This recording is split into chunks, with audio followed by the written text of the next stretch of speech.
सुप्रभात।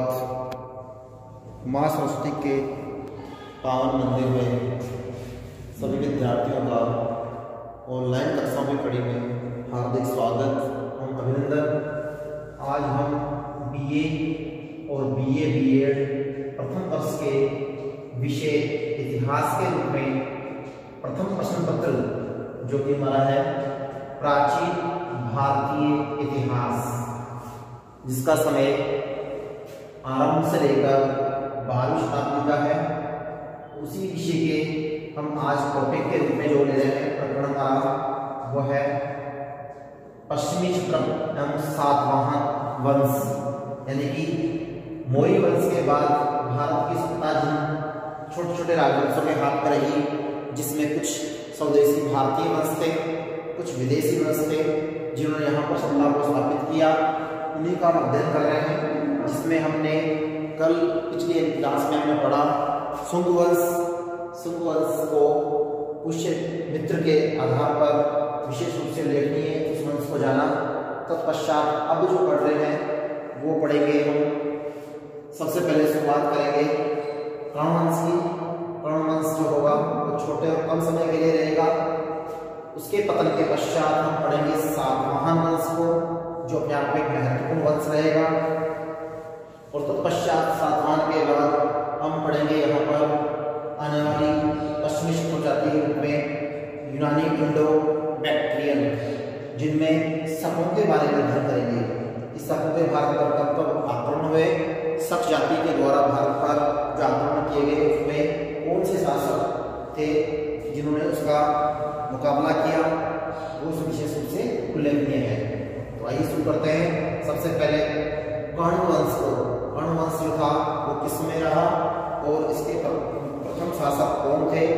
तो कर्ण वंश के बारे में कहा जाता है कि जिस समय भारत में शुंग वंश था, शुंग वंश के अंतिम शासक, तो शुंग वंश जो था उस शुंग वंश के अंतिम शासक जो थे वो विशेष रूप से योग्य नहीं थे, उत्तराधिकारी कह सकते हैं हम पुष्यमित्र के। पुष्यमित्र जो थे शुंग, ये महत्वपूर्ण प्रतापी शासक था।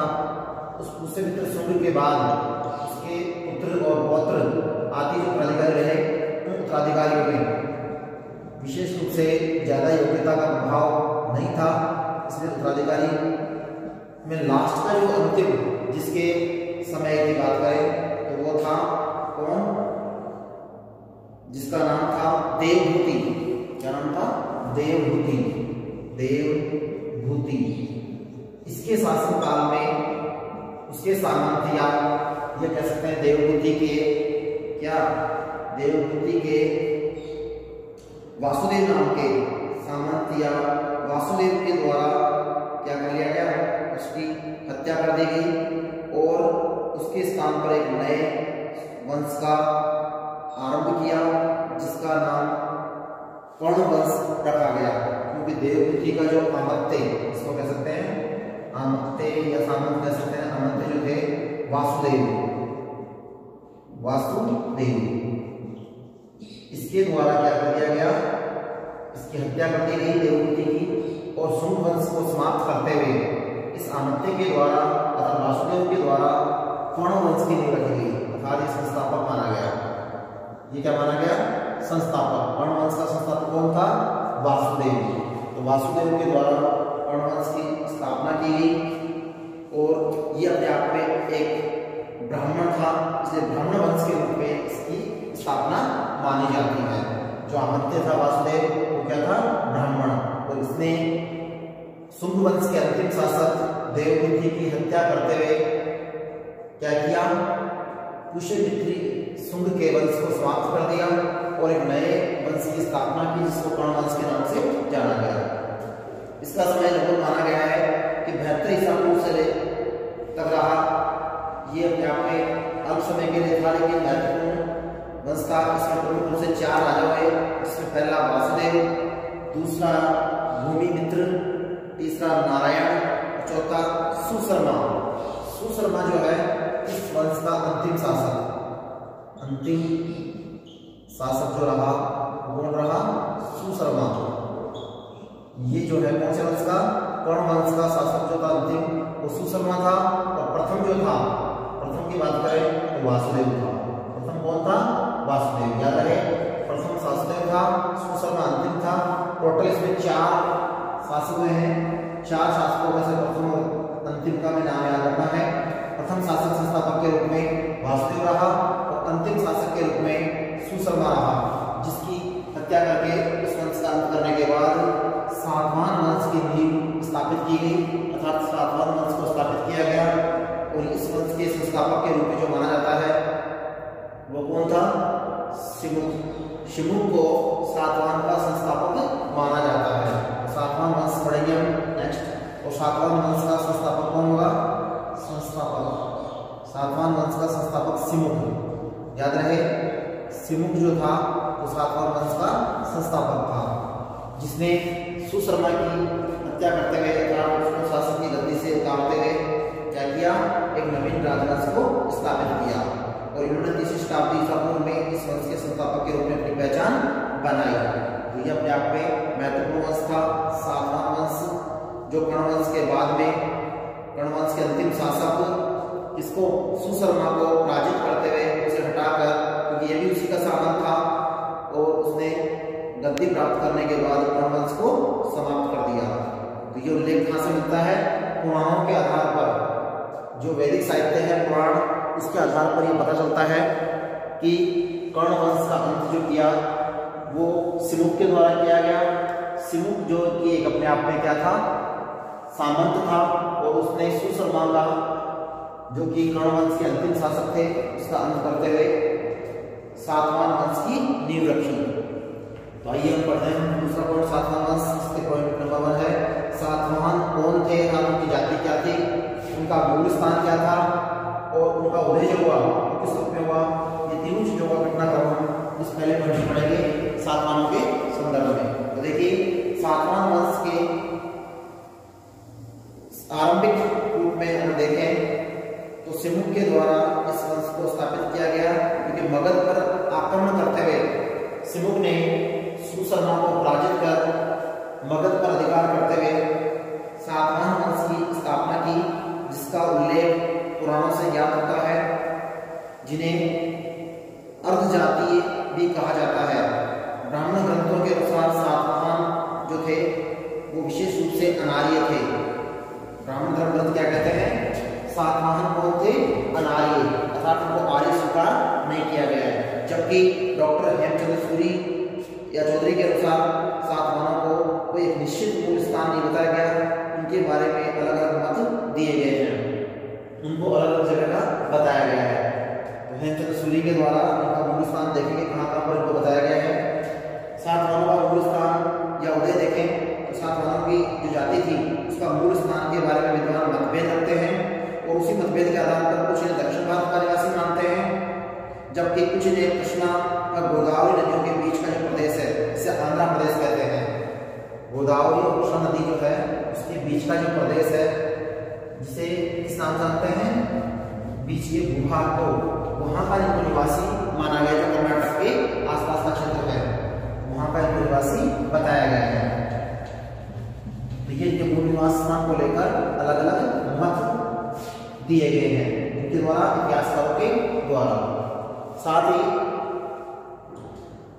इस प्रदेश में इनको नीचे दक्षिण में तमिलनाडु अर्थात मद्रास तक, वेल्लोरी जिले तक इनको मूल निवासी के रूप में उल्लेखित किया गया है। कर्नाटक से लेकर दक्षिण में तमिलनाडु और वेल्लोरी जो प्रदेश है वहां तक का इसको निवास स्थान बताया गया है। अभिलेखों के आधार पर और सिक्कों के आधार पर सातवाहन शासक जो थे वो महाराष्ट्र के बताए गए हैं। तो ये कहने का मतलब मूल स्थान को लेकर अलग अलग मत है, जिसमें कुछ कर्नाटक का, कुछ नीचे मद्रास में वेल्लोर के पास बताया है, और कुछ ने इनको अलग स्थान से उनको बताते हुए महाराष्ट्र का भी उल्लेखित किया है, जिसका प्रमाण अभिलेखों और सिक्कों के आधार पर पता चलता है। सातवाहन शासक महाराष्ट्र और उसके आसपास के क्षेत्र में थे, इसीलिए यहाँ पे गुफा जो अभिलेख है और वहाँ के राजा खारवेल थे, उनके अभिलेख के आधार पर इन्हें 3री शताब्दी ईसा पूर्व के समय का चिन्हित किया गया है। खारवेल का जो शिलालेख है इसके आधार पर इसको 3री शताब्दी ईसा पूर्व का समय है। ईसा पूर्व का टाइम था कौन सी? 3री शताब्दी। 3री शताब्दी का इनका समय माना गया है। 3री शताब्दी ईसा पूर्व के समय ये शासक बने। अब पढ़ेंगे सातवाहन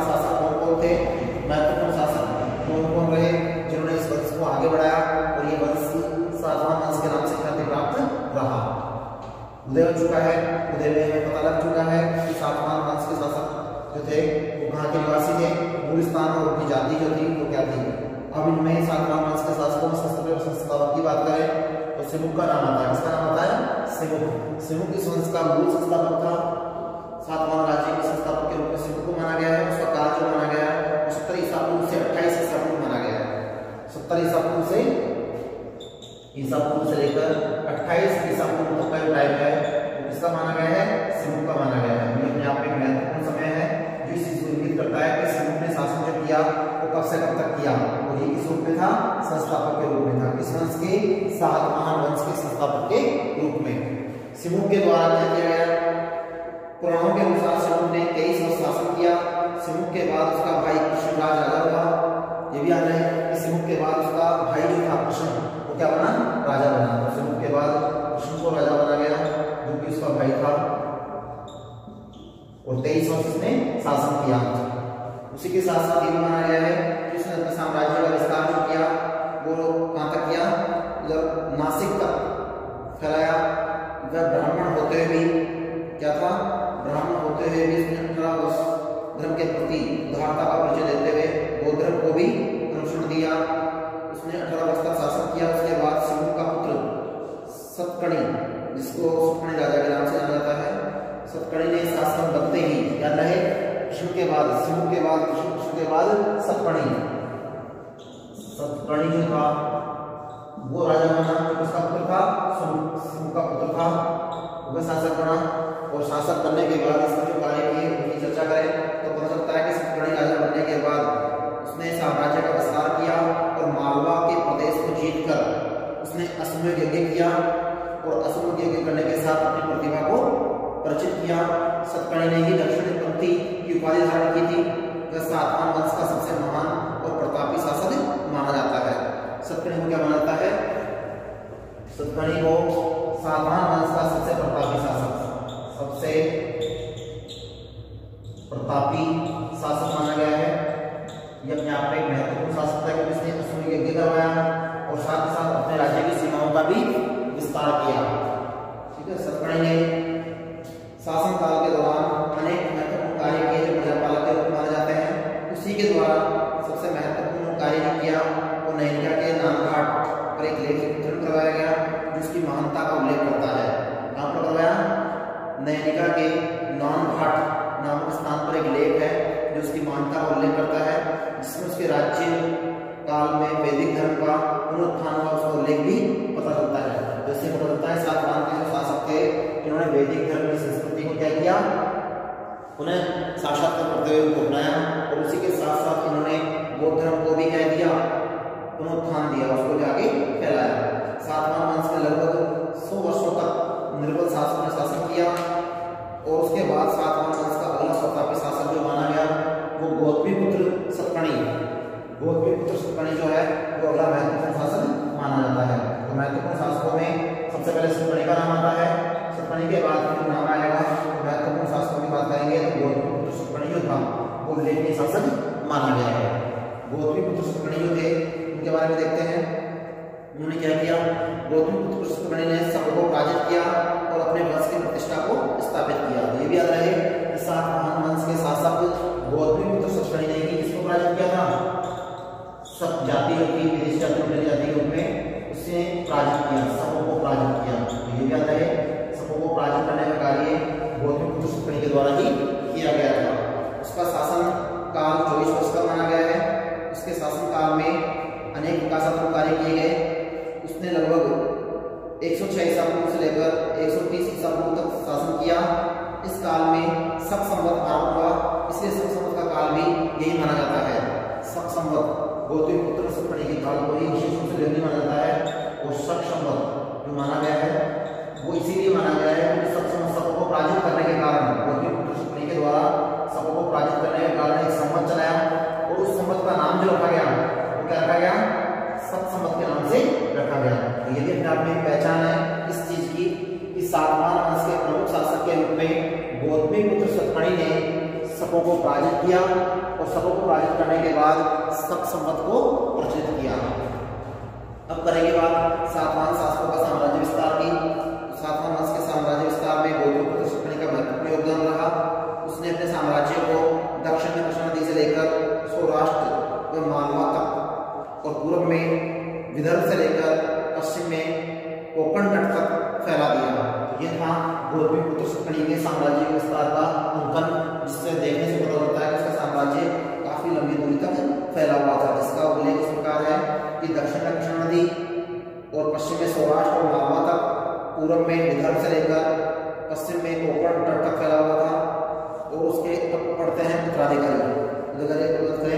उत्तराधिकारियों में गौतमीपुत्र के बाद उसका लड़का पुत्र यानी कि विशिष्ट शासक बना, जिसे पुल्लू भावी के नाम से भी जाना जाता है। इसके बाद शकों के और सातवाहनों के मध्य कई युद्ध हुए, जिनमें शकों ने सातवाहनों से प्रदेश छीन लिया और विशिष्ट के बाद उसका पुत्र शिवसूरी शासक बना, जिसने सतकर्णी की उपाधि धारण की। और इस वंश का अंतिम शासक जो था वो था यज्ञश्री सतकर्णी। कौन था? यज्ञश्री सतकर्णी। तो याद रहे, अंतिम शासक जो था यज्ञश्री सतकर्णी। सतकर्णी जो थी एक उपाधि थी अपने आप में दादा परदादाओं की, क्योंकि इस वंश का सतकर्णी जो था वो सिमुक का पुत्र जो था, उसने इस वंश को विधिवत रूप से प्रचारित किया। इसलिए इस वंश के सातवां वंश के शासकों ने सतकर्णी की उपाधि धारण की। जैसे गौतमीपुत्र सतकर्णी ने, उसी प्रकार यज्ञश्री सतकर्णी जो अंतिम शासक इसका माना जाता है। उसके शासनकाल में आते आते शकों ने अनेक प्रदेशों को जीतकर सातवां वंश के शासकों को पराजित कर दिया। तो ये था अपने आप सातवां वंश का उल्लेख, जिसमें 3 महत्वपूर्ण राजाओं का उल्लेख याद रहे। संस्थापक के रूप में सिमुक को याद रखना है, जिसका समय 70 ईसा पूर्व से 28 ईसा पूर्व रहा। तत्पश्चात उसका भाई कृष्ण राजा ने 18 वर्ष तक शासन किया, जबकि सिमुक ने 23 वर्ष शासन किया। और उसके बाद सतकर्णी शासक बना, और सतकर्णी के बाद, उसके मृत्यु के बाद गौतमीपुत्र सतकर्णी महत्वपूर्ण शासक माना जाता है, क्योंकि गौतमीपुत्र सतकर्णी और सतकर्णी के बीच में लगभग 100 वर्षों का अंतर रहा। उस 100 वर्षों के बाद गौतमीपुत्र सतकर्णी शासक बना, जो 30वीं शताब्दी का महत्वपूर्ण शासक था। और उसके बाद जो शासक बने उसमें अंतिम शासक यज्ञश्री सतकर्णी था। अब पढ़ते हैं अगला पॉइंट, जो तीसरा है हमारा पश्चिमी क्षत्रप, जिनको कह सकते हैं यूनानी इंडो बैक्ट्रियन। ये जातियां जो थी वो विदेशी जाति के रूप में भारत में आई, और उन्होंने यहाँ आकर जो आक्रमण किए वो अपने आप में उल्लेखनीय है। तो यूनानी इंडो बैक्ट्रियन उन्होंने भारत पर आक्रमण किए, और भारत में सबसे पहले इनका आक्रमण करने का जो है विशेष रूप से यूनानियों का महत्वपूर्ण योगदान है। यूनानी जो थे वो पहले व्यक्ति थे जिन्होंने भारत पर आक्रमण किया विदेशी आक्रमणकारियों के रूप में। इन्होंने हिंदुकुश पर्वत को पार करके बक्ट्रिया जो है अफगानिस्तान उसके आसपास के क्षेत्र पर अपना प्रभाव जमाया, और यहाँ से यूनानियों ने अपने उपनिवेश स्थापित करते हुए अपना प्रभाव आगे बढ़ाया। क्योंकि बक्ट्रिया के महत्वपूर्ण जो शासक थे वो कौन थे? सिकंदर। सिकंदर जो था वो बक्ट्रिया का था, और बक्ट्रिया से उसने अपनी यूनानी पहचान बनाते हुए भारतीय प्रदेशों पर अधिकार करने का कार्य किया। इतिहासकारों के अनुसार अफगानिस्तान और बक्ट्रिया में सिकंदर के आक्रमण का पहले ही प्रभाव था, और ये प्रभाव जब बढ़ता गया तो भारत की ओर इसका प्रभाव देखने को मिला, जिसमें उसका सेनापति जो रहा वो शेल्यूकस था। सिकंदर का सेनापति कौन था? शेल्यूकस। शेल्यूकस उसका सेनापति था। सिकंदर ने विश्व विजेता का सपना देखते हुए विश्व के अनेक प्रदेशों पर अपना अधिकार करने के लिए भारत पर भी आक्रमण किए, किंतु वह ज्यादा लंबे समय तक नहीं टिक पाया, और माना जाता है कि भारत में उसने झेलम नदी तक या उसके किनारे तक अपना अधिकार किया, लेकिन झेलम नदी को उसकी सेना पार नहीं कर पाई। तो कई बार पूछा जाता है कि बैक्ट्रियन के शासक सिकंदर के द्वारा भारत पर जो आक्रमण किया गया उसमें कहाँ तक उसने प्रभाव बनाया। तो झेलम नदी जो थी वहाँ उसके किनारे तक उसने उस पर आक्रमण किया, किंतु उसके आगे नहीं बढ़ पाया। और उसी समय भारत में भी एक नवीन राजवंश के रूप में महत्वपूर्ण शासक स्थापित हुआ, और वो शासन था मौर्य वंश। कौन सा शासन था? मौर्य वंश। और मौर्य वंश के प्रथम और प्रतापी शासक जो थे वो चंद्रगुप्त मौर्य थे, जिन्होंने संपूर्ण भारत को अपने अधिकार में करने का प्रयास किया। इसीलिए वो प्रथम भारतीय राजा माने जाते हैं। इतिहासकारों के अनुसार भारत में यूनानी इंडो बैक्ट्रियन जो आक्रमण किए गए उनका उल्लेख अनेक इतिहासकारों के ग्रंथों, और उसी के साथ साथ उस समय की यूनानी शासकों की शासन प्रणाली के आधार पर भी देखा जा सकता है, जिसमें उसके सेनापति सेल्यूकस के द्वारा जो आक्रमण किए गए उनका उल्लेख भी पता चलता है, जिसमें चंद्रगुप्त मौर्य के शासनकाल में सेल्यूकस ने भारत पर आक्रमण किए, क्योंकि सिकंदर लौट चुका था। और सिकंदर के लौटने के बाद इसके सेनापति सेल्यूकस ने जब भारत पर आक्रमण किया, तब भारत का बचाव करने के लिए मौर्य वंश के शासक चंद्रगुप्त मौर्य के द्वारा शेल्यूकस को पराजित किया गया, और शेल्यूकस को पराजित करने के बाद उसकी पुत्री हेलेना के साथ उसने विवाह किया, और यही अपने आप में इतिहास में एक महत्वपूर्ण घटनाक्रम माना गया। भारत में इस समय अनेक और आक्रमण हुए, जिसमें कुषाणों की अवधि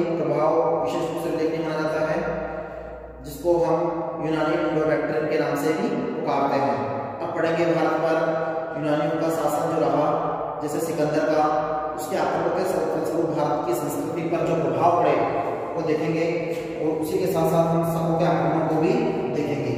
तो शकों के आक्रमण जो है इसमें कौन कौन से आक्रमण हुए और कौन सा व्यक्ति था जिसने आक्रमण किया। तो शकों के आक्रमण में रुद्रदामन जो है उसका विशेष रूप से उल्लेख मिलता है। फिर उसके बाद हम कुशाण को पढ़ेंगे। पहले हम देखते हैं कि भारत में यूनानियों के शासन के दौरान लगभग 150 वर्षों तक भारत पर जो संस्कृतियों का मिलन हुआ, हिंदू और यूनानी संस्कृति से यूनानी इंडो संस्कृति के नाम से कहा जाता है। तो संस्कृति के प्रभाव में कौन कौन सी चीजें दिखाई देती है। देखिए सबसे पहले साहित्य के क्षेत्र में बहुत बड़ा परिवर्तन हुआ। यूनानियों के आने के बाद भारत में साहित्य में अनेक नए ग्रंथों की रचना की जाने लगी। विद्वानों के द्वारा संपर्क में आने के बाद भारतीय साहित्य को विशेष रूप से उन्नति का मौका मिला, जिसमें अनेक ग्रंथ लिखे गए जो उस समय की पहचान थे, जिसमें भारतीय वैदिक और पौराणिक ग्रंथों के साथ साथ यहाँ पर जो ग्रंथ रहे उसमें यूनानी ग्रंथों का भी यहाँ पर प्रचलन रहा। दूसरा ज्योतिष के क्षेत्र में भी यूनानियों के आने के बाद भारत में विकास हुआ और भारत में कई बातें ज्योतिष के आधार पर यूनानियों ने यहाँ सिद्ध की, जिसको पॉलिस सिद्धांत के नाम से जानते हैं।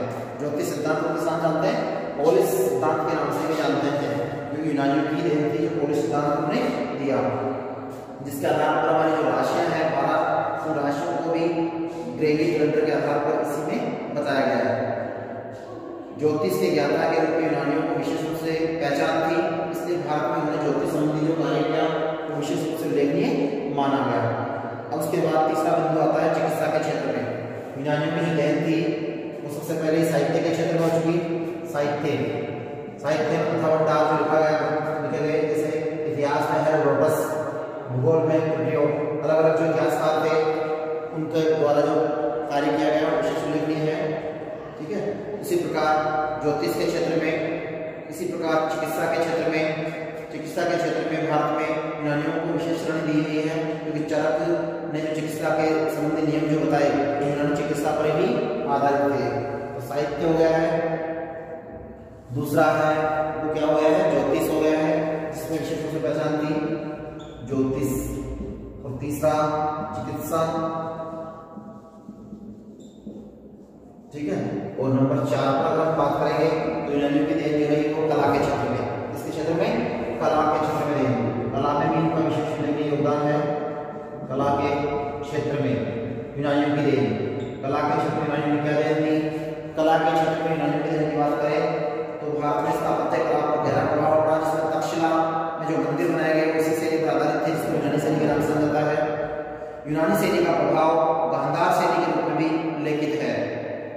इसी शैली में अनेक मंदिर बनाए गए जो भारतीय कला के अद्भुत कलात्मकता के प्रमाण है। तो कला के क्षेत्र में गांधार शैली जो आई वो यूनानियों की देन है, इसकी यूनानी संस्कृति की देन है। यूनानी संस्कृति जो रही, इस संस्कृति से भारतीय संस्कृति ने बहुत कुछ सीखा, और इसमें गांधार कला, कौन सी कला, गांधार कला जो है वो विशेष उल्लेखनीय कला मानी जाती है, जो कि यूनानियों की देन थी। ठीक है, इसी के साथ साथ 5वीं देन जो है मुद्रा के क्षेत्र में भी भारत में यूनानियों ने कई बातें सिखाई। इसमें भारतीय मुद्रा का विशेष रूप से प्रचलन जो रहा वो यूनानी शैली के आधार पर रहा। सुंदर और आकर्षित मुद्रा जो बनाई जाने लगी वो यूनानी शासकों के द्वारा ही भारत में लागू की गई थी। यूनानी की देन के रूप में मुद्रा में महत्वपूर्ण परिवर्तन रहा। छठा अंतिम महत्वपूर्ण है धर्म और दर्शन के क्षेत्र में। धर्म और दर्शन के क्षेत्र में भी यूनानी की महत्वपूर्ण देन रही।